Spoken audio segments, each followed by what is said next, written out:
Hey, what do you got there, Peter? Rice cakes? Never had one, but somebody told me this is a really good way to start your diet. Ah! Ah! Ah! Ah! Ah! Ah! Ah! Ah! Ah!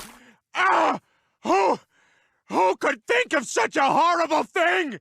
Ha ha ha! We know you not like rice cake. Ricey, ricey, rice, no one like rice cakes.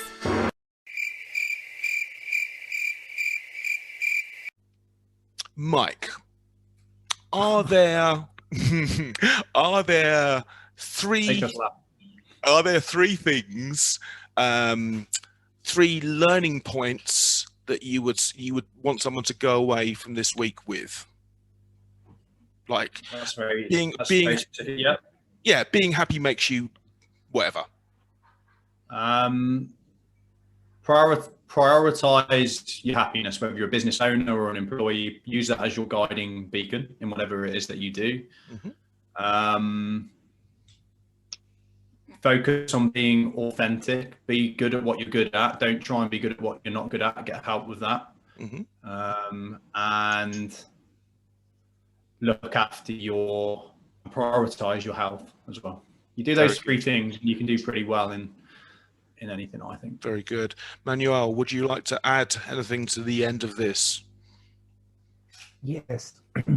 Empathy, understanding the people, others people's thoughts, minds, and the way they think, being diverse and respecting everybody. I think that is the key point to have trust. And this is not only in Latin America, but around the world. When you are doing business, first you need to have trust with your prospects, with your customers, and so on. So if you are not empathic with them, obviously you will not gain that trust. So you need to have trust with your customers, with everybody. Yeah.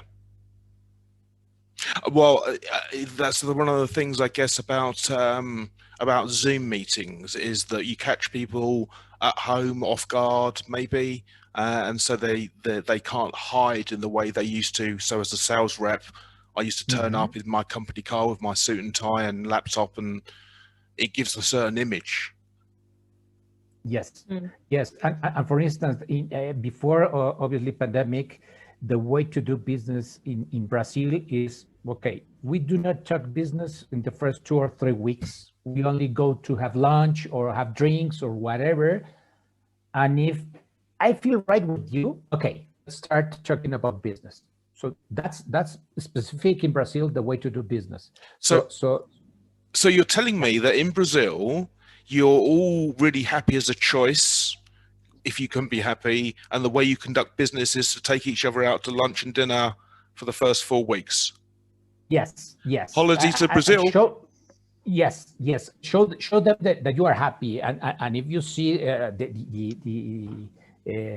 all the events that are around the Brazilian people, like football, like whatever, they enjoy playing football. They are not like Norwegian players that they are really tough and really focused on one thing. No, they enjoy it. And if they do not play it, as they said, beautiful, that's not football. No. So that's a very different thing, the way Brazilian thinks. So it's almost the same with business.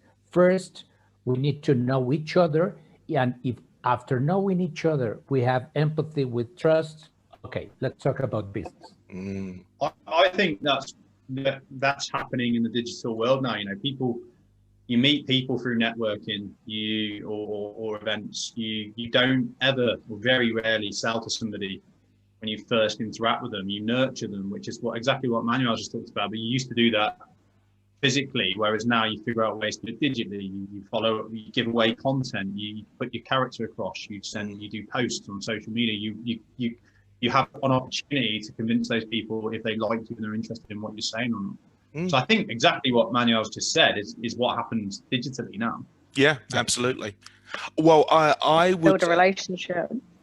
Yes, definitely. I would like to thank you all for joining me in this experiment.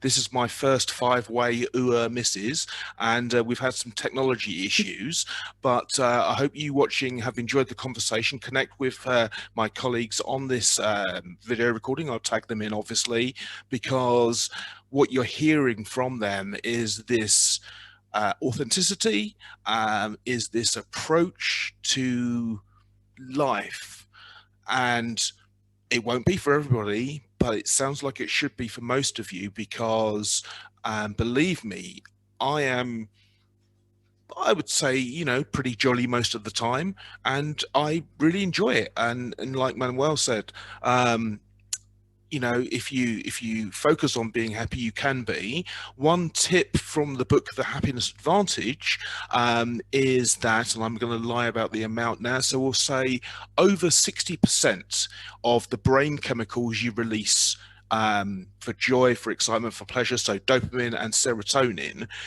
over 60% of those chemicals are released in your brain in anticipation of.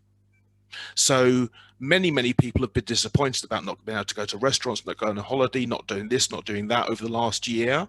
And by focusing on not doing things, what you do is you focus on being unhappy about that thing that you cannot have.